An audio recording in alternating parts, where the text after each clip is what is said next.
Hello, আমি James Martin. আপনাদের একটি নতুন ফিচারের সাথে পরিচয় করিয়ে দেব। সলিডওয়ার্কস 2013 একটি নতুন ফিচার যুক্ত হয়েছে, যার সাহায্যে আমরা যে কোনো শার্প কর্নারকে ফটো 360 এর মাধ্যমে রেন্ডার করে রেডিয়াস আকৃতিতে দেখতে পারবো। এতে করে আমাদের বড় বড় কমপ্লেক্স ডিজাইনের মধ্যে আমরা বিভিন্ন পার্টে যে ফিলেট চেম্বার ব্যবহার করি, সেটি না করে আমরা আমাদের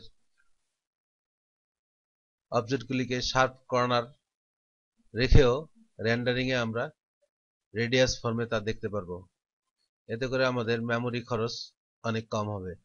আসুন দেখা যাক কিভাবে আমরা আমাদের শার্প কর্নার অবজেক্টকে রেন্ডারিং এর মাধ্যমে রেডিয়াস দেখতে পাবো।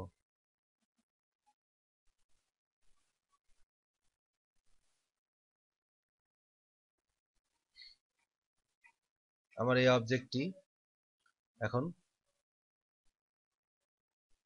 শার্প কর্নার অবস্থায় আছে। আমি যদি এটিকে ফিলেট দিয়ে রেডিয়াস করে দিই, তাহলে আমার অনেক মেমোরি খরচ হবে। কিন্তু আমি যদি আমার ড্রয়িং এর মধ্যে এগুলিকে শার্প কর্নার অবস্থায় রাখতে পারি, তাহলে আমি অনেক বড় ড্রয়িং করলেও আমার কম মেমোরি দিয়ে আমরা অনেক বড় বড় ডিজাইন করতে পারবো। কিন্তু আমি যদি অতিরিক্ত রেডিয়াস ব্যবহার করি, তাহলে আমার কম্পিউটার স্লো হয়ে যাবে, আমরা বড় ধরনের কাজ করতে পারবো না।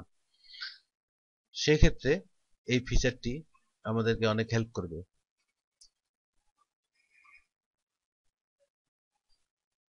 আমি এখন দেখব যে শার্প কর্নার গুলি কিভাবে রেডিয়াস ফর্মে আমরা রেন্ডার করে দেখতে পারি।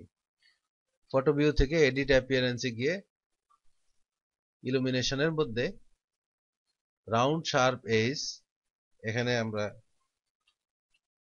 আমাদের রেডিয়াস কত হবে সেটা দিয়ে দিলাম। এরপর ওকে করে রেন্ডার করলে আমরা এই অবজেক্টটিকে প্রত্যেকটি শার্প কর্নারকে আমরা রেডিয়াস আকৃতিতে দেখতে পাবো।